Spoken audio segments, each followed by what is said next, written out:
এয়া এক বাস্তৱ অনুভূতিৰ কথা।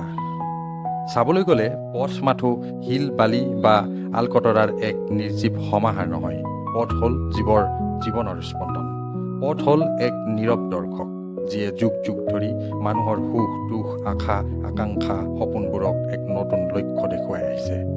মানুহৰ ঘৰৰ দুৱাৰ দলিৰ পৰা এক অজান দিগন্তলৈ পথে মানুহক লৈ যাব পাৰে। এক নিজস্ব আৱেগ থকা এই পথবোৰ মানুহৰ নীৰৱ সংগী, সপোনৰ সাৰথি। আচলতে পথ হ'ল জীৱৰ জীৱন যাত্ৰাৰ আটাইতকৈ বিশ্বাসী নীৰৱ সাৰথি। মানুহে যেতিয়া সকলো হেৰুৱাই পেলায়, মানুহক তেতিয়া পথে আশ্ৰয় দিয়ে। পথে মানুহক সংগ্ৰামী কৰি তোলে ব্যৱস্থাপনাৰ বিৰুদ্ধে।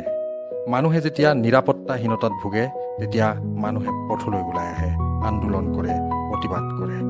পথ হ'ল মিলনৰ সেতু। ই মানুহক মানুহৰ সৈতে সংযোগ কৰে, হৃদয়ৰ পৰা হৃদয়লৈ বাট দেখুৱায়। কেতিয়াবা পথৰ ওপৰত তেজৰ নৈ বয়, কোনোবা মাতৃৰ বুকু উদং হয়, কোনোবা অনাথ হয়। তেতিয়া কিন্তু সেই অপবাদ পথৰ ওপৰতেই পৰে। সেয়ে মানুহে জীৱনৰ প্ৰতিটো পথতেই খোজ পেলাওঁতে সাৱধান হ'ব লাগে। কাৰণ পথত কেৱল গাড়ী মটৰেই নচলে, ইয়াত মানুহৰ ভাগ্যৰ জীৱন স্পন্দন বৈ যায়। মানুহৰ পথ সুৰক্ষিত নহ'লে মানুহৰ সপোনবোৰো সুৰক্ষিত নহয়।